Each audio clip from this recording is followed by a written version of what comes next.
Alright guys, Wheelam here back with more Stranger Paradise. It's been a few days. Don't even know what I'm doing in this game anymore. And to be honest, I just don't really care about this game that much, but um I do still want to give it like a legitimate shot though.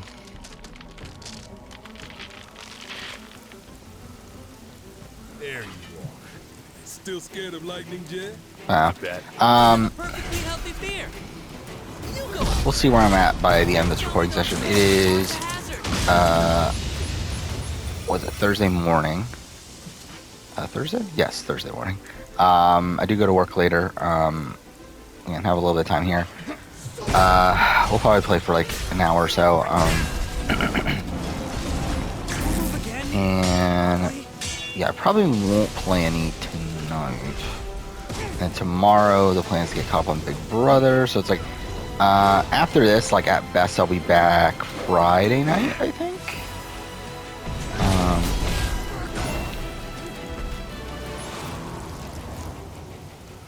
Careful! Better tread carefully. That's all. Let's brace ourselves for what's ahead.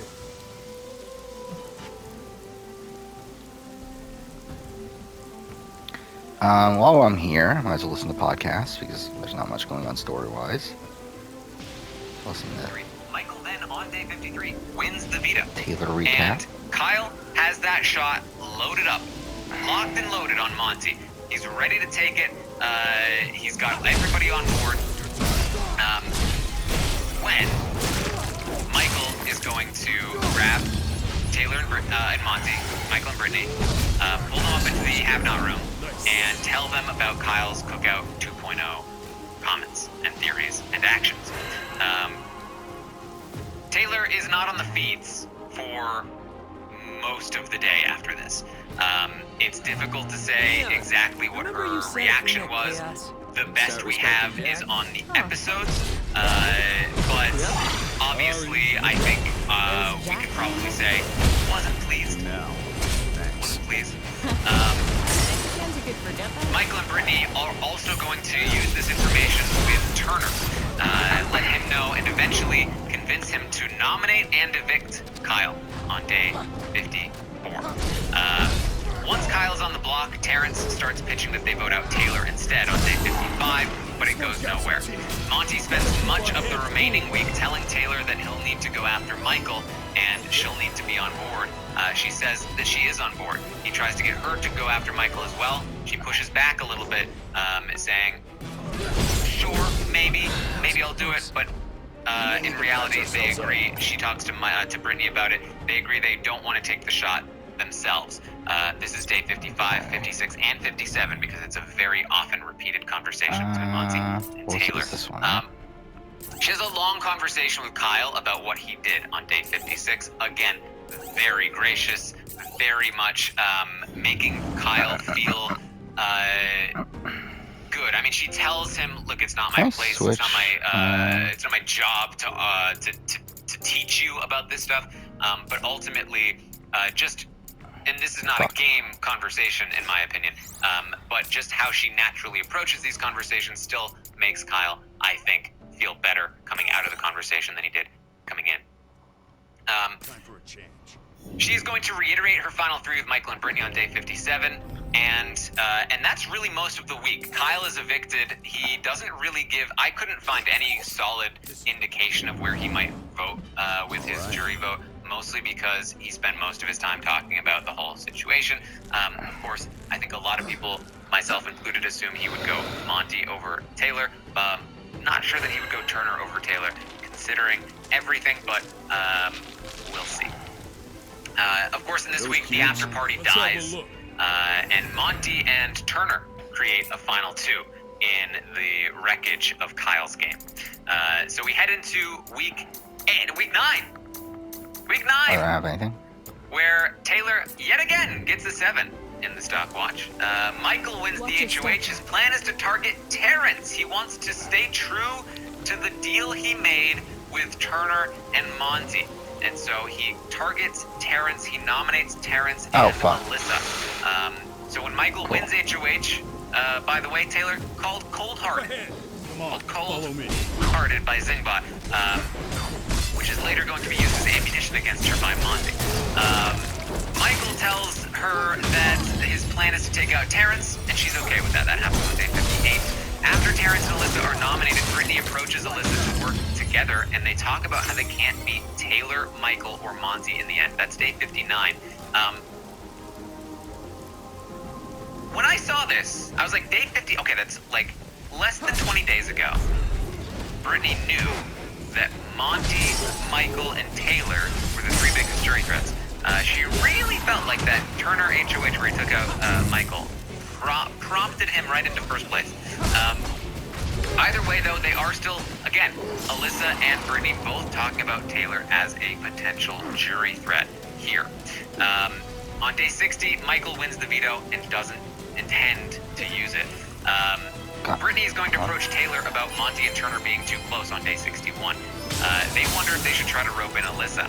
Taylor thinks that they should take the shot at Michael soon, and they talk to Alyssa, who proposes that they make a women's alliance, final 3, and perhaps a final 4 with Michael. They all say they're down. This is again on day 61. But the women's alliance, Should be it fine was here. what I would What call should we do now? pre-ratted out by Brittany. Because she talked to Turner about the possibility of this happening before it happened. Turner took that as admission that it did happen, and then when it did happen, his assumption, Now false we assumption, have a turned out to way be back. true. The next time we need Maybe we'll talk more about it in Turner's game. Recap. Either way, it led to a gentleman's agreement amongst the men. They've decided they want to target Taylor now. Out of nowhere, Taylor becomes the target because of all this chaos. She's the strongest woman on the cast that they think is there. And so when when Monty and Turner discuss wanting to work with Michael, they agree together, just the two of them, without Michael there. They want Taylor as the next target. However, on day 62, Taylor's gonna have a conversation with Monty about the women's alliance pitch from Alyssa. She volunteers the information, and he feels much better about her after she does so, and decides that instead he wants to target Alyssa before Taylor. Still agreeing to the gentleman's agreement with Michael, still on board with it, but instead of targeting Taylor, he wants to target Alyssa. He talks to Turner about this, and Turner is not convinced. He still would like to target Taylor before Alyssa. They are both still on board with the Michael plan at this point. This is day 62. She's later going to ask Monty if he's still down to target Michael. And Got company. in stark contrast to their many conversations the week before, Monty is going to hesitate and say, well, I've been thinking about the timing. I'm not sure when the right time would be. He suggests that maybe they can wait a week, let him win again, and then take the shot after that. Taylor disagrees with this logic. She says, I think you should probably take the shot early. This happens on day 62. For those that inexplicably continue to say that Monty was always targeting Michael, please watch these conversations. Turner is going to tell Taylor about Brittany's final 2 offer on day 63. She doesn't really care. She still wants to go to the end with Brittany because she's the easiest to beat. But her response to Turner is convincing enough that Turner feels good about her and changes his mind about targeting her moving forward. So Taylor went from being a target of the men on day 61 take a to breather? on day 63, no longer being targeted by either of them. Turner would now prefer to target Brittany, and Monty would prefer to target Alyssa at this point. Monty approaches Taylor about potentially keeping Terrence on day 63, and she says no, and shuts it down. And that's going to be the end of that. Taylor is going to approach Monty again about targeting Michael on day 64. On day 64, 2 days after the conversation where he talked about the timing stuff. At this point, Monty has been convinced that the women's alliance doesn't exist. And so this time when Taylor approaches Monty about targeting Michael, he again pushes back, saying he sees what she's saying, but he wouldn't want to be a target going into the following week. She says, you wouldn't be a target. Everyone knows it needs to happen, and I would back you. After this conversation on day 64, Monty goes to Turner and says, and she also goes to Turner, by the way, and says, hey, you should target Michael. And Turner also basically says, I don't know. But after these conversations, Monty goes to Turner and says, hey, I actually think we should go back on our deal and target Michael. Turner is not sure, but he is eventually convinced this is new information that was brought to Turner that Monty introduced. They had many previous private conversations between the two of them where they agreed that they were not going to target Michael. It's here on day 64 that changes. Their private conversations shift, and they decide they are no longer going to hold true to their deal with Michael. In exit interviews, Terrence is not super positive on Taylor. Theoretically, he should be a vote for either Monty or Turner in the final 2. Assuming it's Turner in the final 2. I have been assuming that. If something happens tonight, a lot of work is going to be pronounced with the Turner stuff. Monty Monty, by the way, is going to blame Taylor for not keeping Terrence in the game. He's going to tell Terrence that Taylor is the hang-up, the reason why Terrence couldn't stay. Just another. Guess we'll pause for now. That's all?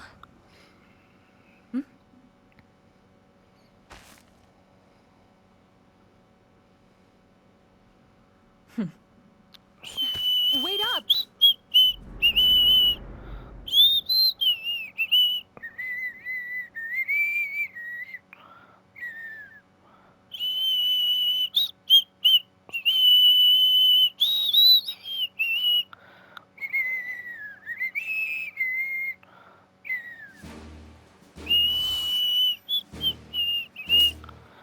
Alright, so that's that mission.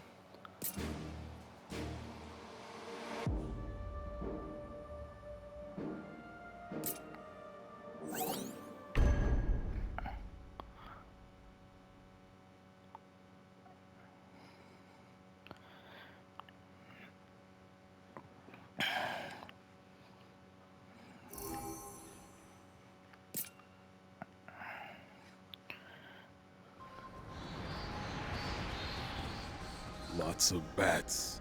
Where are they headed? Wherever it is, we better get there first.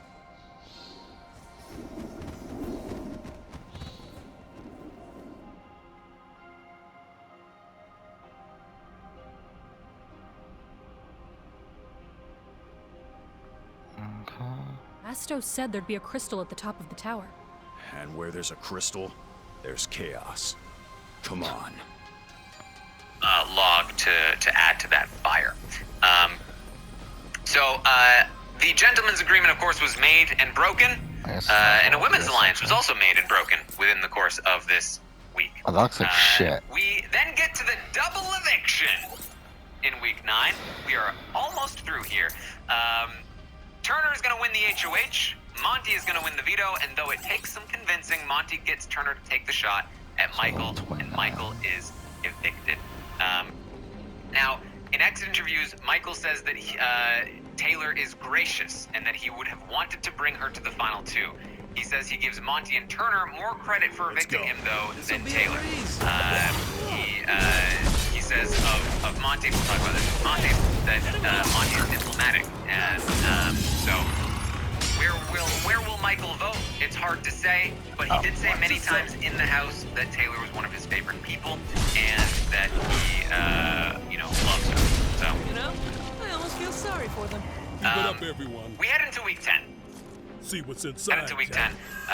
Taylor's gonna get a 6 in the stock watch this week. Mostly because she ends up on the block at the end of the week and things were looking a little shifty. Monty's gonna win the HOH and he wants either Brittany or Alyssa out. Taylor is going to try to feel out the option of getting Monty to target Turner, but he does not fight. This is on day 65. Brittany ends up winning the veto, and Taylor comes clean to her about all the stuff that's been said about Brittany.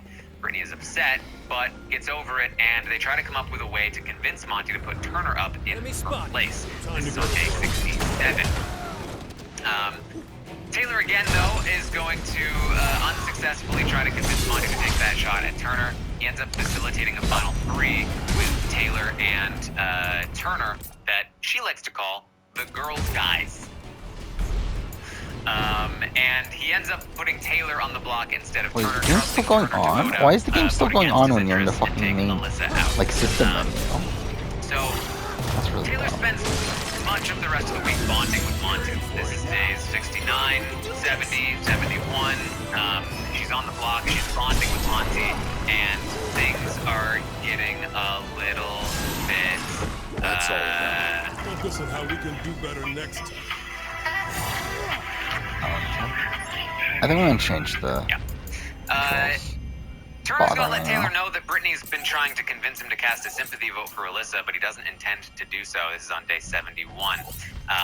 The rest of the week, again, goes pretty normally. She has that final 3 now with Turner. She's been not that. really working on Monty in a couple of different ways. And in her exit what was interviews, it again? Alyssa says that she is rooting for Brittany and Taylor to get to the end because she really wants a woman to win. She does also, however, say that Monty is perhaps playing the best game. We'll talk about that with Monty's game recap. These exit interviews, very not conclusive. So Alyssa is of course evicted, and the girls, guys, or two guys and a girl, or two guys and a, yeah, whatever. The alliance is created.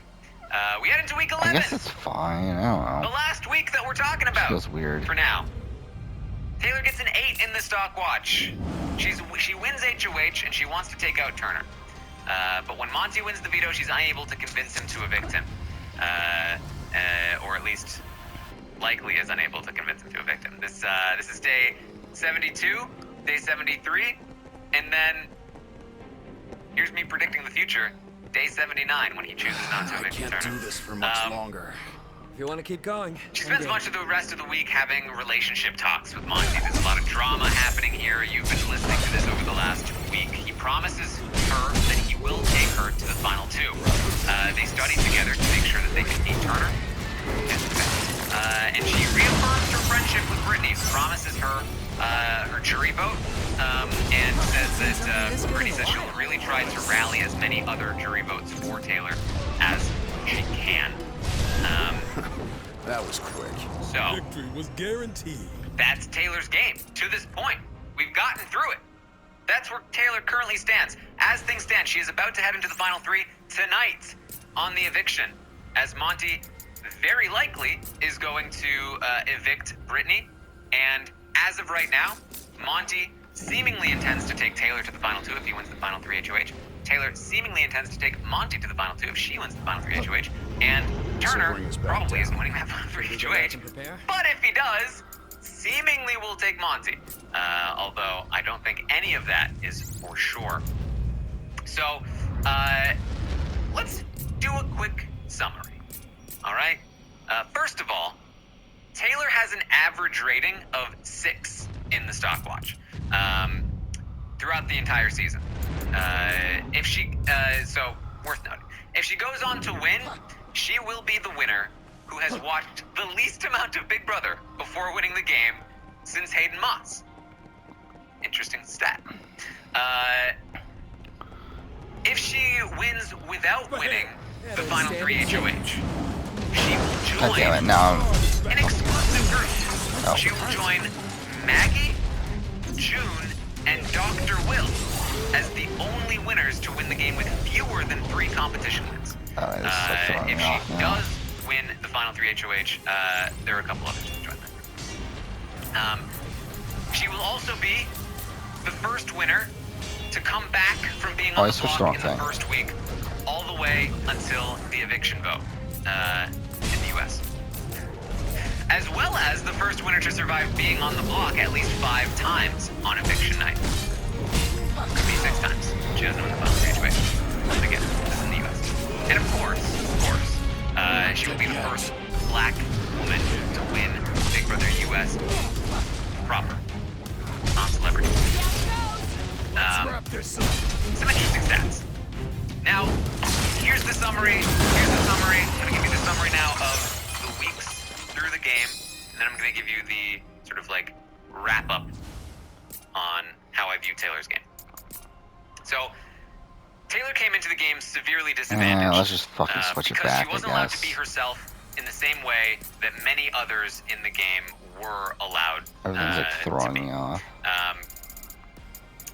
It quickly led to a hate spiral, and she landed on the block in week 1 because of it. Despite wanting to work with the women, they labeled her a guy's girl, and the whole house banded together to take her out. She was saved by a twist in the first week, giving her an opportunity to work her way back into the game. She still did manage to make alliances, though. She bonded with Michael and Brittany and Joseph in that first week. In the second week, she do you think realized that this if is? people didn't want to Bet we work can with use it her, on that she could at least pedestal. get them to think they could use her. So she intentionally played up her willingness to win HOHs and target people. Confirmed by camera talks. That strategy worked, and soon she had both the men and the women thinking that she was See their some tool cubes to over take a there. shot at the other side. Makes me She dizzy. continues to bond with Stay away Michael and from the Brittany and edges. starts developing I can't actual promise to catch strategic you if you ties fall. with them in this week. In week 3, she faces a setback at the hands of the Bestie Twist, with it providing such excellent cover for a big alliance that everyone retreats back into their holes and many of them go back to targeting Taylor as the default, the lowest hanging fruit. Luckily though, Turner is the HOH, and the damage of the past week has run deep enough that Kyle decides to blow up Postpack and start the leftovers. Michael and Brittany have also been developing a relationship with Kyle, and they vouch for Taylor and promise the whole group that Taylor Never is seen one of solid these and before. can be brought into this group. The leftovers then form, and Taylor finally has solid footing in the game. Unfortunately, the leftovers still want to use the Taylor hate in the What? house as cover, which is a Path is just massive anchor gone. on her game. There's gotta be a Still, switch she or something. focuses her efforts Fine. on the members of the leftovers themselves and quickly finds herself decently See what you situated say. toward the middle of this power group. What? In week 4, Taylor solidifies How her am I position with dying? Michael and Brittany and starts bonding more with Turner and Joseph, further moving into a position in the middle What of the fuck? alliance. Meanwhile, Kyle further separates the sides to her benefit, at least for now. But in week 5, Kyle's efforts start turning against her as he's convinced that she will be loyal to Time to Monty go and to work. Joseph because of the color of her skin. Michael and Brittany, though, don't buy it. At the same time, she does get closer to Joseph over later in the week, Crystal is some and is in kind one of the of best positions of her game, as Kyle has really locked in two opposing sides with her potentially being able to ride the middle. Then, in week 6, she wins HOH, quickly squanders a good amount of her positioning. She upsets most of her alliance with her unwillingness to target Jasmine, damages her relationship with Turner by suggesting being pawn, and damages and destroys her relationship with Kyle by trying to get Alyssa out. She also nearly has Michael and Brittany abandon her because they're convinced she's too easily influenced by Joseph. Not a great week. But she has a very solid week to recover in week 7 when Michael chooses her to join him inside. She has just enough of a relationship maintained with him that he still wants to protect her. He pulls her inside, and she gets that whole week to recover her position, which she does, and more so. Because even though she loses Joseph this week, she picks up Monty, who is somebody that she had wanted to work on in the previous week and intentionally told Joseph, hey, I'm going to work on Monty. She also gets Michael and Brittany back on board fully at this point. At this point in the game, her win equity is the highest it's ever been. There are massive targets all around her, and she has some of the best jury credentials out there. In week 8, her game takes a little bit of a tumble, as Joseph did tell everyone outside about her final term with Michael and Brittany. And when Michael and Brittany reveal Kyle's Cookout 2.0 comments, things turn around. Kyle is evicted, Monty is saved, and she's basically now a lock for the end game. In week 9, Michael wins HOH and takes out Terrence, which is great for her in general. There's a moment where it looks like Turner and Monty are not going to take a shot at Michael, but despite Wonder what's in recognizing that there. it would have been too early to do so herself, she gets both of them back on board to taking a shot at him. Which of course ends up happening in the double eviction.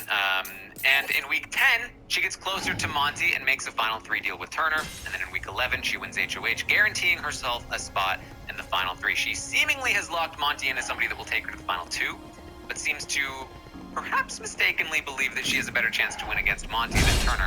A misconception that I do believe could end up costing her the win. So here's what I think needs to be I almost made feel sorry clear for them. about Victory Taylor. was guaranteed.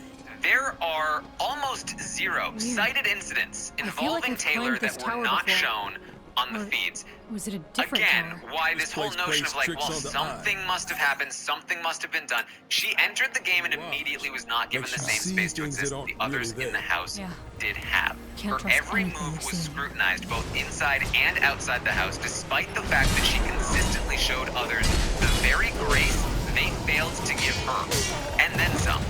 She dealt with an extreme amount of adversity in the first couple of weeks that, with even the people that would later become her friends, isolating her because they either trusted the consensus that she was a bad person or felt like they needed to fit in. This was the foundation for her entire game. One that she tried very hard to build from, only to be met at every corner with the idea that basically nothing she did was right. She was called all kinds fuck of off. names, both to her face and behind her back. She was iced out of conversations. It took a huge emotional toll.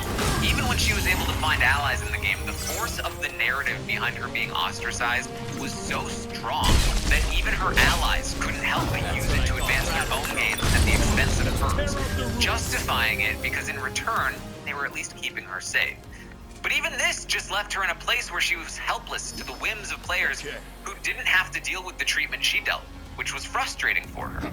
Still, though, she worked tirelessly at every angle and relationship available to her, carving out an endgame that somehow managed to look pretty favorable to her. For someone given such a small margin of error socially, she managed to be the player who made the fewest unforced errors in the game, especially toward the end. Her biggest mistake by far was the HOA train, a costly mistake that I do think damaged a couple of relationships, as well as some respect that people had for her strategic acumen. If she does lose a jury vote, I can't help but imagine that it's this week, this HOH week of hers, that may have put the nail in that coffin. Above all, though, I think it's her resilience that stands out. And that translates through her gameplay and her jury management. She never gave up on a relationship, no matter how damaged it was or how much the person had wronged her. Don't mistake it. I've been saying it all across this recap. She had to advocate for herself before anybody else had the courage to stand up to do it. Through her own advocation, through her own arguments for herself, she was able to convince some people that she didn't deserve the treatment she got. Through her own work, people eventually agreed with her. She gained some allies, and then those allies, when they finally spoke up for her, gave her the social credibility she needed to eventually counter the culture that put her down, forcing those responsible to not want to be associated with the Taylor hate. I don't want to hear anything about how somehow she was coddled or dragged along. She had to fight tooth and nail to win, to counter the perception. How many people in Big Brother have had this kind of perception thrust upon them and never get out of it? Taylor got out of it due to her own advocating for herself. Forced a new culture in the house where the people who made those things happen were then like, I was actually a huge Taylor fan the whole time. I actually love Taylor. I'm not bad.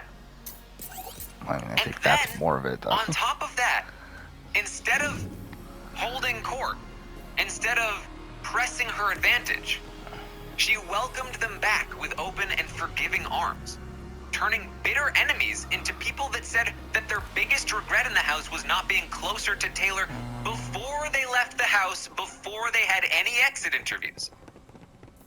It's this resilience, grace, and empathy that I think could be the key to one of the most unlikely wins in the history of the show. And that I guess I'm supposed to go is back Taylor's down. game for Big Brother 24. Thank you for joining. I will be back tomorrow morning, 11 a.m. Eastern, to talk through Monty's game across Big Brother 24. It's another interesting one. Interesting game here.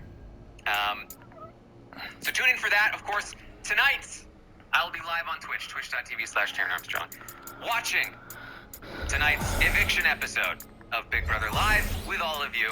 Should be a good time. And then, of course, tomorrow night, another episode, the recap of the what recap. The fuck? Tune in for that. I was live watching Survivor and Amazing Race last night. I will be recording a Survivor podcast later in the week after the finale, so make sure you tune in for all of that. I've got some Among Us videos being posted on YouTube, all kinds of fun stuff. If you're gonna miss me in the mornings, come hang out on Twitch. It's the same vibe, especially if you like these solo things. It's a good time. Just go over there, hit the follow button. You'll be notified what if the I go fuck? live, and then you can check it out. You can see if you like it. So that's what I got for you here today. Thank you again for joining with this Taylor game recap. These things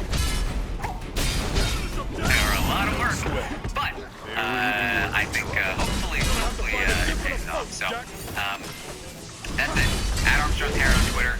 Join me tomorrow for Monty's game, and then on Sunday we will wrap up this season, figure out exactly how it's all gonna end. So make sure you join me there, both live on Twitch while it happens, and then here on Rob as a podcast after the fact.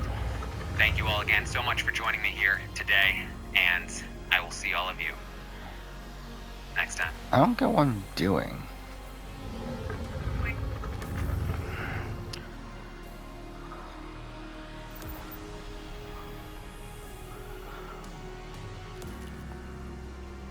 Can we compare those two? It's played from a meta storytelling point of view. All that could be seen in the tricky beginning.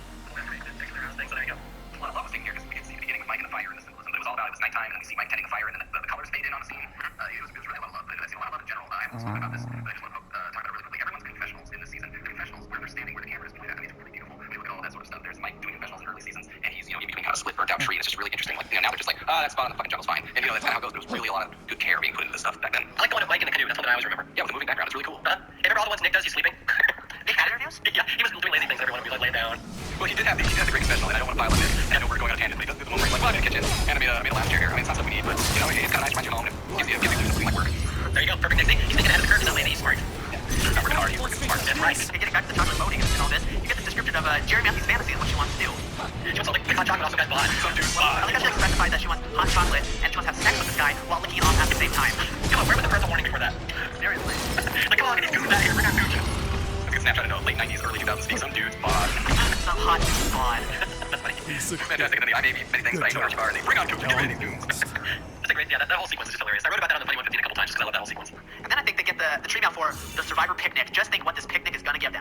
They're just fantasizing sandwiches, chips, they're going on all these different things. Oh, you know there's going to be dessert. Meatball sub! Meatball sub! Well, in and out of this, didn't Jerry try to, like, pick those tomatoes this season, and they were having, like, the tomatoes, and they were green, and Mikey was bitching about them? Yeah, that's 5 or 6. I don't know, that might be, I think that might be the fallout after they don't win the picnic. I feel like that's maybe what I've seen. Let's go to the picnic. Yeah, so they show me the picnic, and we're delighted to see that the huge feast will consist of Doritos and Mountain Dew. Doritos! Yeah, and what's great is it's something that Jeff Probst did, and God bless Jeff Probst for this, and I wish he did this more in the thing where, he brings out the Mountain Dew, and everyone just goes ape shit for Mountain Dew. Hey, I would too. And he's just like, I'll give you a taste, and he cracks one open, and he takes a little cup, and he pours literally like a slaw. It's not even a splash, it's a slaw for the Mountain Dew. And he's like, pass it around and share. Hey, remember Jerry in the background doing her best to make sure she gets camera time, going, do the do, baby, do the do. She's just yelling out the product slogan. The Jerry's going to fight for camera time. The slaw Mountain Dew, and I'll share it, and he's like, here's one chip. I love that scene. That's torturous. That's ridiculously awesome. Mad respect, Jeff Probst, man. That's awesome. He's sadistic real bad, Terry. Yeah, that was great. And then it leads up to maybe the greatest challenge of all time. I love this challenge with all my heart. This is one I wish more people remembered or loved. This is the one when they're blindfolded, and Jerry and Nick lead them through the blindfold challenge. Jerry, Nick Brown doing something awesome. Nick Brown, that's right. Okay, I love this. That in the 2 seasons following All Stars, Jerry has to be the caller because she I don't get how that works. All Stars and the Heroes versus Villains. After she's this expert, when she's horrible at this challenge, there's Amber who's like inches away from winning, and she's standing there. Jerry's like, go, pointing as if everyone's gonna see what way she's pointing to. Well, I love the irony because the whole season, Amber is like Jerry's little sidekick. They call her Amber. Oh, was I supposed to use Faraga? Maybe that's what I'm Amber couldn't do what Jerry was telling her to do. Well, correct me if I'm wrong. The challenge was set up. They had collars, and then they had the rest of them like in pairs. Yeah, they were all tied together. So it was Amber and Keith, if I remember, and then it was Tina and Jerry. I know that they were holding hands, right? That was like their strategy. They would travel in pairs, but they were tied together because once Amber gets that basket at the end, she's by herself, and it's going around in a circle. But for most challenge, Amber and Keith aren't even in it because they're like walking off, like Colby can't do all the work for it, and the whole time Colby's yelling at Jerry, and when they lose, he throws water in her face. But yeah, it's the ending of that challenge in particular. Where Amber is literally 2 feet away from winning. Jerry's pointing. Amber doesn't know what the fuck's going on because she has a blindfold on. And then Nick all of a sudden calls the entire team to run over. They dart in front of Amber. They win by like half a second. And like everyone goes apeshit, starts cheering. I mean, there's no better ending to a Survivor challenge than that. That is the greatest Survivor challenge moment I think ever. And then you have the awesome music. Absolutely, that's the Jeff Barner eating Doritos music. And everything going into it. I mean, Jerry is the caller. I mean, Nick isn't the good guy. He's not a bad guy. He's on Kucha. We like Kucha for the most part. And here's Jerry, the evil person calling, and Obicor is steadily winning this. And you can see Colby, our hero, just being upset with Jerry the whole time. It was complicated. They had to like put a log on a stand and then fetch a fish trap and put one in, and then go fill water and stuff like that. And Jerry was leading them to a victory. And then all Amber has to do is put the basket on the table. Yeah, go with the points, and then Kucha just runs and puts it on there. It's amazing. It's fantastic. Well, did you guys ever hear how Elizabeth ate her Doritos? She like suck them off and then she sucked out all the cheese, and then Mike ate the what was left of it. I don't know how we know that. Nobody knew anything. I know. I heard them all because I said, yeah, sorry. Elizabeth sucked it off. I'm like, wait, what? But yeah, I always remember that. Not kidding. I always remember that challenge because Nick loses his voice. Fill out the bucket. I mean, that's anybody who likes Survivor wants to see Survivor at its best. Watch that challenge. That is ridiculously exciting. And then Kucha wins by like a nanosecond, and then everyone goes crazy. And then Roger pipes in with his classic line, "Y'all don't know how close that was." It was crazy. Like Amber like looks up and sees how close she was, and she like kind of like this moment where she like hangs her head down. She's so like just so sad she lost again. And then in the background there's Elizabeth like, "Oh my God, you guys!" That's the greatest moment. Yeah, and then like you said, the Jeff Barner dancing to the music. That's the first time they busted out. So next time it's a save. Yeah, and then Kobe because they had the bucket, and then Kobe comes in, and it was on target bucket splash by the way. It was picture perfect, and just drenches her. Jerry's like, thanks guys, I needed that. Give me a spot. No, I don't know. I've heard mixed stories that he was actually pissed at Jerry, or if he was just cooling her off because she was hot. I don't know. It looks on TV like he's pissed, but I don't know necessarily if it was literal as we saw it. He didn't walk away pissed and didn't upturn the bucket, so if he was just cooling her off and frustrated because they lost, that might be there, but it wasn't framed that way. It's funny because, you know, Jerry wouldn't have been so hated, everyone would hate her so much. All that scene is Colby just being a dick. But it doesn't matter because Jerry was still like, yay. But I mean, that's... If I could think back to the moments that gave me the most joy on Survivor, that challenge, that is just so much fun to watch. And again, because I have vested interest, because I'm a big Nick fan, I'm rooting for Nick. I have this interview with this guy after the season. I wanted him to do well. He was the hero of the best moment of the season. I'm like, yeah, Nick Mania is going to take over. And as we know, it did. And Mario's still waiting for that moment. Yeah, exactly. Come on, Nick. I know you can do it. You know my son's name is Nick, right? We named him after him. We did not name him after him. No, his name is Nick. Not named after him. It's just a funny little coincidence that my son's name is Nick. So yeah, so many people remember episode 6 of the Mike Balls of Fire episode. But goddamn, it's got the best challenge ever right before Mike Balls of Fire. Yeah, absolutely. And it's just drama all the way through. I mean, I defy anyone to watch that segment of television and not be just on the edge of your seat by the end of it. Yeah, it's funny. I mean, through the first 5.5 episodes, Australian Outback, I would say, I might get some arguments, but this was so much better than Mordio, because it was just everything Mordio was. It was bigger, bolder, there was blind sides, there was more music, there was more exciting challenges. It was on pace to be like the absolute best season ever. And we weren't even to the Mike Balls of Fire, which is like the biggest moment of the season, which is about to happen right now. No, I think we talked about it before. It's about pre-merge and post-merge, and you know, when people rate seasons, they say, oh, this had a great pre-merge, or this had a great post-merge. But those episodes before merge and the Australian Outback were special. I thought all the episodes were pretty special, even post-merge, when people were so great. But these episodes, the Kuja were struggling, battling Jerry and Mike Scoopin over there, and Kimmy and Alicia. I mean, it's all great. It's fantastic television. Yeah, even the minor characters. I mean, even Mad Dog. I mean, that's the thing. You think of even the minor characters were big. Yeah, but I think that's the focus of the earlier seasons and the later seasons. I try to tiptoe around saying, well, I don't necessarily like the older, I like the earlier seasons. The reason why I like them is, you know, because the game wasn't as complicated and there wasn't a focus on the numbers and strategy and moves and the blind side. We got to know these people a little bit, and they were fascinating television. And that was the deal. It just felt like life or death. Every single moment, power shift, everything just felt like it was a big deal. But yeah, so that, I guess, leads us up to the big Mike moment here, which is, you know, it's a tough one to talk about. I got more user questions about this moment than anything else in Australia. So many people wanted to know, what was the fan reaction like to Mike? Oh, fuck, I'm not even dead. I could write an entire essay on this. This was a big deal. This was absolutely one of the most shocking things I've ever seen on TV. Without a doubt. It was... Oh, can you not fucking die? Yeah, it did. And what was funny, there was rumors all over the internet before it happened what was going to happen. No one was entirely sure. There was a couple rumors floating. One was that Roger was going to break his collarbone, and there was one that Mike got hurt doing something else, and there was one Mike, someone said, oh, I think Mike gets burned because they'd seen a picture of Mike bandaged on his hands in real life. But no one really knew what was going on. And if you watch the end of episode 5, the teaser is, it shows a crocodile falling in the water and someone screaming. Like, they totally hinted like someone's about to get eaten by a crocodile. Yeah, it's fantastic television. I mean, even the scene now, it's like, I mean, not like a fun one, just not a carefree TV department there. It's a heavy episode, end of an episode. It is, and it's funny. It's like, you can almost demarcate Australia into two phases, the pre-merge and the post-merge. I mean, it works perfectly with Mike's injury, because that's the transition. And it's just such an epic moment. I remember watching it that night, because, you know, everyone knew someone was going to get hurt, but no one knew exactly what was going to happen or how bad it was going to be. And when you saw Mike's skin hanging off his fingers, hands, like, that is just disgusting. Like, oh my god, how bad you have to get burned, where your skin starts looking like that. And it's funny, I was watching with my father-in-law at the time, and he doesn't necessarily like reality TV, and he's like, oh, that's fake, what David made it look like it's fake. I'm like, that is not fake, that's his hands hanging, peeling off his skin. Oh my god.